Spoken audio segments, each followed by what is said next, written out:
Home. Take me home.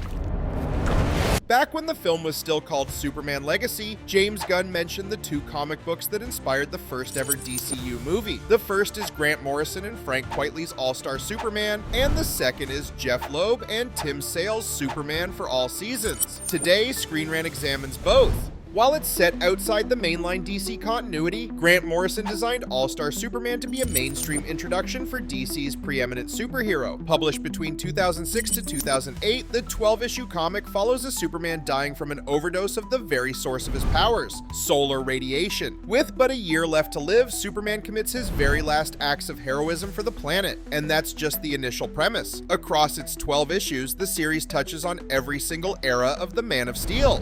The recipient of 3 Eisner Awards during its 3-year run, All-Star Superman is known for simultaneously paying tribute to the hero's long-storied past, catering to new readers, and offering a fresh take on a classic icon. And these are also what James Gunn intends with the first DCU movie. On that note, nearly the exact same can be said of the other limited series that inspired Superman. Both comics are great reads for newcomers to the character, but while All-Star Superman chronicles his last days, 1998's Superman for All Seasons is the ultimate unconventional yet timeless Superman origin story. Each of the 4 issues represent the 4 seasons, told from the perspectives of the 4 people closest to Clark Kent during his early years. This limited series easily has the most heartwarming stories out of any existing Superman comic, and is noted for unraveling the Kryptonian's human side. And while these are just the 2 comics that Gunn credited for Superman, the trailer seems to indicate one more series in the ambitious mix. From Guy Gardner's look and demeanor to the matching costumes on Hawkgirl, Mr. Terrific, and Green Lantern, it's possible that Superman was also inspired by the JLI. This is further supported by the presence of Maxwell Lord,